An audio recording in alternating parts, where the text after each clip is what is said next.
Баршаңызға сәлем достар. Бүгін осындай қызылша мен тауық еті қосылған өте дәмді және тойымды салат әзірлейміз. Видеоны соңына дейін қараңыздар.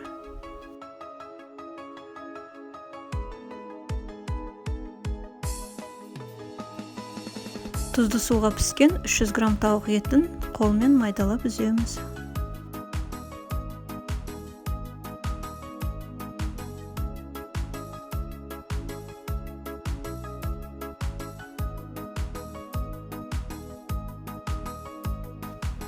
Піскен 4 жұмыртқаны ақ уызын майдалап тураймыз.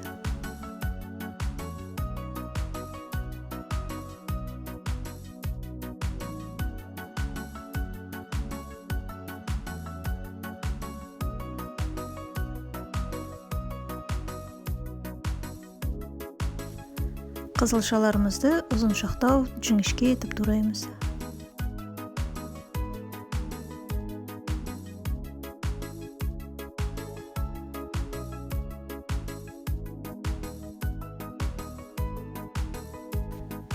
Ірімшігімізді үккіштен өткіземіз.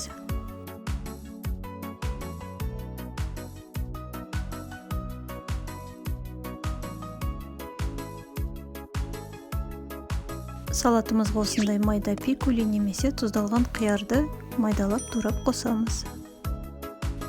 Майонез қосамыз. Қара бұрыш себеміз және барлығын жақсылап араластырамыз.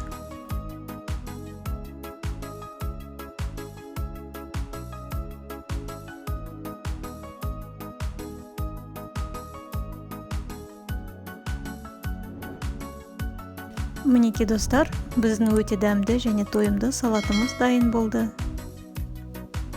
Астарыңыз дәмді болсын.